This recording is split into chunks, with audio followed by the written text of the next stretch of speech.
दोस्तों, किसी ने सही बात कही है कि दूसरों की समस्याओं का आनंद लेना बंद कीजिए, वरना ईश्वर आपको वही गिफ्ट कर देंगे। क्योंकि भगवान वही तो गिफ्ट करते हैं जिसमें हमें आनंद आता है। आदतों को लेकर के आपने बहुत सारी कहानी सुनी होंगी। जैसे आदत से मजबूर होना पुरानी आदत है, जाते आते जाएगी। बहुत सारी कहावतें हैं। जैसी आदत है वैसा जीवन, लेकिन आदत ऐसे नहीं बनी है।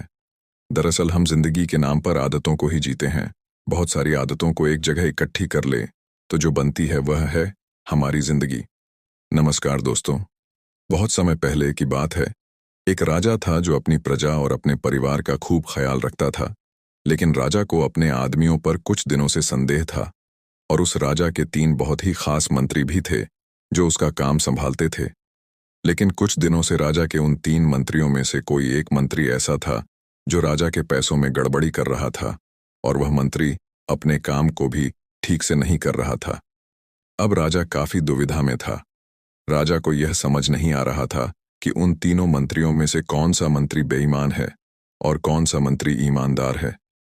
यह पता लगाने के लिए एक दिन राजा ने उन तीनों मंत्रियों को अपने पास बुलाया और कहा, देखो मंत्री जी, हमारा जन्मदिन आ रहा है, इसलिए आप तीनों को एक घने जंगल में जाना होगा और आप तीनों को एक एक थैला दे दिया जाएगा। उन तीनों को एक एक थैला दे दिया और उनसे कहा कि तुम तीनों को अलग अलग घने जंगल में छोड़ दिया जाएगा। उस जंगल में तुम लोगों को फल के पेड़ को ढूंढना है और अच्छे अच्छे और ताज़ा फल से इस थैले को पूरा भर कर लाना है, और तुम तीनों के पास सिर्फ आज शाम तक का ही समय है। राजा के कहे अनुसार वह तीनों मंत्री को जंगल में छोड़ आए। उसके बाद वह तीनों मंत्री जंगल में आ गए। उसके बाद पहला मंत्री बहुत ईमानदार और मेहनती था, तो उसने राजा के लिए बहुत सारे अलग अलग और अच्छे और ताज़ा फल से अपने थैले को पूरा भर लिया। लेकिन उसे यह सब करने के लिए बहुत मेहनत करनी पड़ी।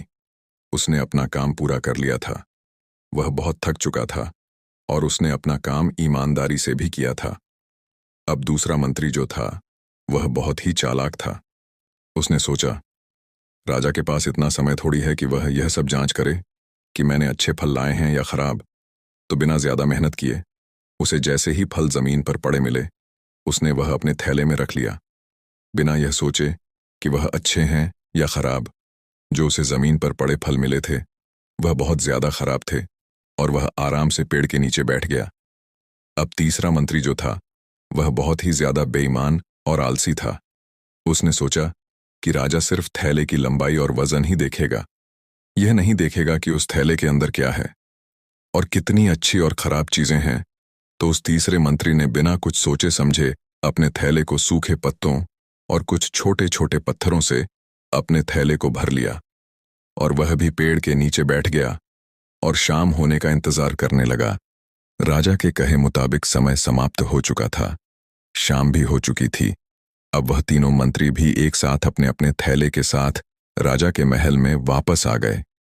राजा ने देखा कि वह तीनों मंत्री जंगल से वापस आ गए हैं, तो राजा ने उन तीनों मंत्रियों के थैले को खोलकर देखा नहीं कि उसके अंदर क्या क्या है, और उसने उन तीनों मंत्रियों को अलग अलग जेल में 1 महीने के लिए जेल में कैद कर दिया।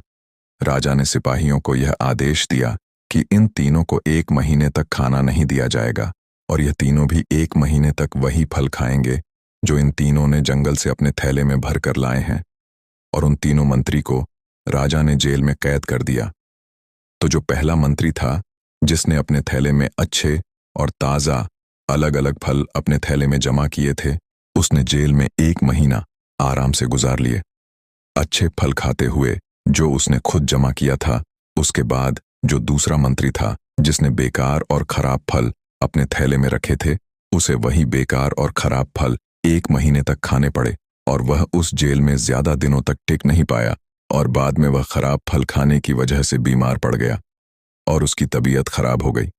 अब जो तीसरा मंत्री था जो बहुत ही बेईमान और आलसी था, जिसने अपने थैले में सिर्फ सूखे पत्ते और कुछ छोटे छोटे पत्थर भरे थे, क्योंकि उसके थैले में खाने के लिए कुछ सूखे पत्ते और कुछ छोटे छोटे पत्थर ही थे, तो वह 1 महीने के लिए क्या खाता। और तभी उसे अपने बेईमानी और आलस्य पर पछतावा होने लगा कि शायद मैंने उस दिन थोड़ी मेहनत करके इस थैले में फल रख दिए होते तो आज मेरा यह हाल नहीं होता।